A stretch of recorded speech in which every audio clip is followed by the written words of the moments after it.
What is good? This is Ari Mack. The third season of the UK version of the Traitors has got to be one of my favorite seasons so far. The gameplay, the cast, the drama, and the sheer number of tears have made this a true roller coaster. Today, I want to talk about a mini-game that was introduced this season, how it played, and how I think, of course, it can be improved. And that is the deathmatch. I'm going to keep this video as spoiler-free as possible so we can just dive into the mechanics itself. So if you are ready, let's get into it. So in episode 6, the traitors are given a mission, which I love, gotta keep those traitors active. Claudia instructs them to secretly retrieve a quill from the library, head into the bar, and write 4 names onto a painting. These names are going to be the players who will take part in the deathmatch, and they can be a mix of faithfuls and traitors. The fact that they have to complete this while other players are roaming the castle definitely heightens the tension. I mean, this is brilliant. I absolutely love this. My stress levels were at the worst they've ever been in my life. I was thinking, if somebody comes and sees us, we are in big, big trouble. There was an element of panic. Are we going to get it done in time? Trying to work out, like, what's the right decision? Who are the right people to select? We can't afford to mess it up. Lights out happens and everyone heads to their lodgings, but the 4 selected players are secretly shuttled off to a location to play the deathmatch. Claudia tells them that 3 of them will win this game, but the one who loses will meet the traitors face to face and inevitably be murdered. So let's go ahead and break down how the deathmatch works. There are 8 cards in the game. 7 of them do nothing, but 1 of them is labeled life. The player who possesses this card after each round will escape. Each player is dealt 2 cards. Then Claudia asks for a volunteer, after which play proceeds clockwise. Each player will swap one of their cards with one from another player. After everyone has gone once, the player who holds that life card gets to leave. This process repeats until 2 players remain. At this point, the game changes, for all 8 cards are shuffled and placed face down in between both players, and in old maid fashion, the first one to uncover the life card will be the last player to escape the game. That 4th player, well, they have a date with a dagger. This game was an insane twist. It shook up the formula, reinforced the show's theme of Nightfall with a deadly game by torchlight, and even influenced the next day's mission. I welcomed this addition plot-wise, but the deathmatch itself had a few issues. Number 1, the first 2 rounds are too restrictive. The rules don't leave much room for strategic depth here. Players were trying to locate and possess a single card. But of course, since everyone can look at their own cards, the one that owns the life card will know when it gets taken from them. Players need to maintain a poker face, making sure not to seem too happy or disappointed when swapping cards. And that's it. Similar to the face-off game in the show The Anonymous, you just have to pray you pick the right card or hope no one takes it from you. And even worse, let's put up a hypothetical that player 2 owns the life card. If player 1 takes it from player 2, well, player 2 would just ask for it back. And at that point, everyone at the table knows where the life card is. The last player in the turn order would have a guaranteed win by just picking the card. The only way around this is for player 2 to not take the life card back from player 1 and bank on winning one of the next 2 rounds, essentially helping player 1 to win. And funnily enough, something like this did occur in the show. I won't spoil it for you, you have to go and see what happens. Number 2, volunteering to go first is just a strategic mistake. Claudia asks for a volunteer to go first, and this just creates a strategic dilemma. Turn order then proceeds clockwise, and every player only gets to go once. This means that being last is the best position to be in for everyone. If you don't have the life card, then going last means you get to see everyone else's reactions before you make a move. If you do have the life card, In the event it gets taken from you, you can track where it is and then take it back if you go last. Since the final position works for both the player with the life card and those without, a rational player should never volunteer to go first. Now, my first 2 points is up for debate, but my third issue is truly the nail in the coffin. And that is the game is pure luck when we reach the final 2. At this point, all 8 cards are shuffled and placed face down on the table, and the first player to uncover the life card will win. This means that strategy has gone completely out the window, and total chance will determine who lives and who dies.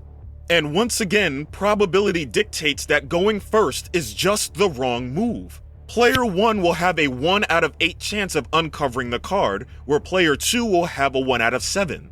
The reliance of pure luck with no player agency at the end of the game just makes it unfair. Now, a couple of things. I'm sure the show chose a simple game for the audience to follow, but if I was a contestant, I'd be mad as hell. I'm not against elements of chance being in a game, but it must be balanced with other strong factors. So to keep the same effect, while incorporating stronger bluffing elements and more wiggle room strategy-wise, I turn to a game called Don't Mess With Cthulhu. In this game, there are 2 groups, the investigators and the cultists. Each player will receive 5 cards that they will place face down in front of them. Each player will know the identity and the position of their own cards. Investigators want to reveal the Elder Sign cards, while the cultists want the Cthulhu card to be turned over. But here's the catch. You can't turn over your own cards. Other players must choose which of your 5 cards to reveal. This makes deception and, more importantly, persuasion essential. Whoa! Oh. That's shady. Where's the chili? Yes? You wouldn't lie to an old friend. No, I haven't. Have a look. Okay. There you go. Our best shout. Oh, Brooke. Now I don't know whom to believe. Thanks, Sully. 1 and 3. Thanks, Tom. Maybe one of the cards you need to be revealed is in front of you. How do you get another player to reveal the one you want? While this game does have an element of chance, this game relies heavily on talking, which allows you to get inside the heads of other players and influence their decision. So now, let's adapt this idea for the deathmatch. For a game of 4, there will be 17 cards. 13 will be blank and do nothing. 2 cards will say end, which if revealed, will cause a player to be knocked out of the round immediately. 1 will say life, whoever reveals that card will escape the game. And 1 card will say start, which will dictate who will begin. So we will set the start card aside and shuffle the deck, then remove 1 by random and place it face down on the table, substituting it with the start card. Reshuffle the deck and then deal 4 cards to each player. Everyone will examine their cards, and the one that has the start card will reveal it and then swap it for that face down card in the center. We are now ready to begin. The start player will flip over a card that's in front of another player.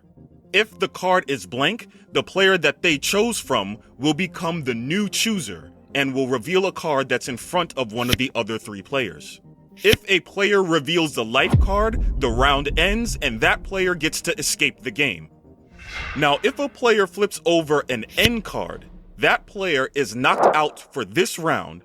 All remaining unrevealed cards on the table will be collected, reshuffled, and redealt among the other 3. The person who the knocked out player chose from will become the new chooser, and the game will resume. This process is repeated until someone turns over the life card. Now, here's how this game will open up the strategy for all players. First, it keeps the bluffing aspect intact. Players can read others and ask questions to get a baseline of their opponents. In the original game, each player only had 1 turn per round, and there was no penalty for picking the wrong card. In this version, players have multiple chances of getting that life card. However, because an end card can be chosen at any time, players now must be cautious. This allows other players to start playing some mind games. Because you know the position of your own cards in front of you, you can start manipulating other people to choose the card you want. Here are a few examples. If you have one or more end cards, first of all, the probability of you picking the life card has now gone up. You might want to double bluff and tell the table, hey guys, I got nothing but end cards over here, hoping that they don't believe you and pick one to trigger a reshuffle. Yes, the layout of the table will change, but one less person is in the game.